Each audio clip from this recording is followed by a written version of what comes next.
going to discuss a very important statement in the MT100 course, and we will be discussing the proof of that statement. So the statement is as follows. The statement says a monotone, non-decreasing sequence bounded above is convergent. So the proof is as follows. So first of all, in the statement it is saying that the sequence is a monotone non-decreasing, and it is also saying that the sequence is a bounded above sequence. So what is the meaning of monotone non-decreasing? It means that the elements of the sequence n, they are of the form that an plus 1 will always be greater than or equal to an, and where n belongs to the natural number, and these are the elements of the sequence. So the following succeeding element is always greater than or it is equal to the previous element. And the meaning of bounded above, it means that the elements of the sequence an, they are always less than some particular bound, let's say a number, real number.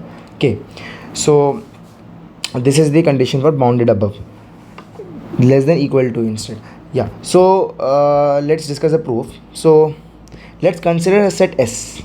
So there is set S which contains the elements a1, a2 and so on till an. Basically these are the elements of the sequence an. So it contains the sequence an. So a1, a2 and so on, it contains all these elements. So this is a non-empty set. Non-empty set. So by completeness axiom,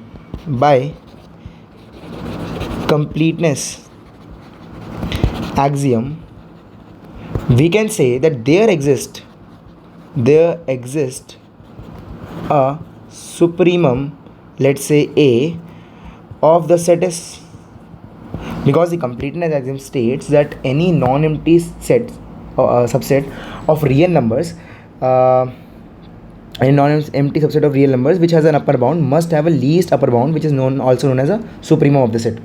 So we can say that yes, there exists some supremum A, and with this we can say that any element of this sequence an is either less than or is equal to A for n which belongs to the natural number. And obviously we can say that the A is always less than A plus epsilon, where epsilon is greater than 0. So this is a condition for supremum. This holds for supremum. The second thing we can say is that you can notice that A minus epsilon, for epsilon greater than 0, can never be the upper bound, right? So there must be an element A of n naught which is a bit greater than A minus epsilon.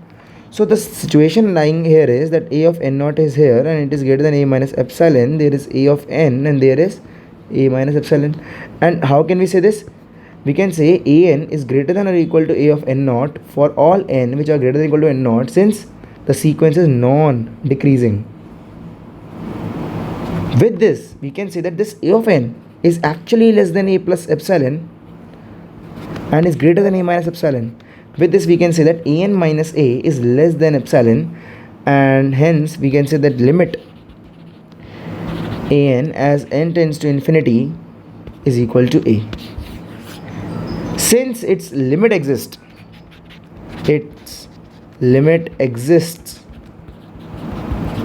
which is equal to its supremum, and we have already by completeness axiom said that supremum also exists, hence limit exists, and hence the sequence is convergent.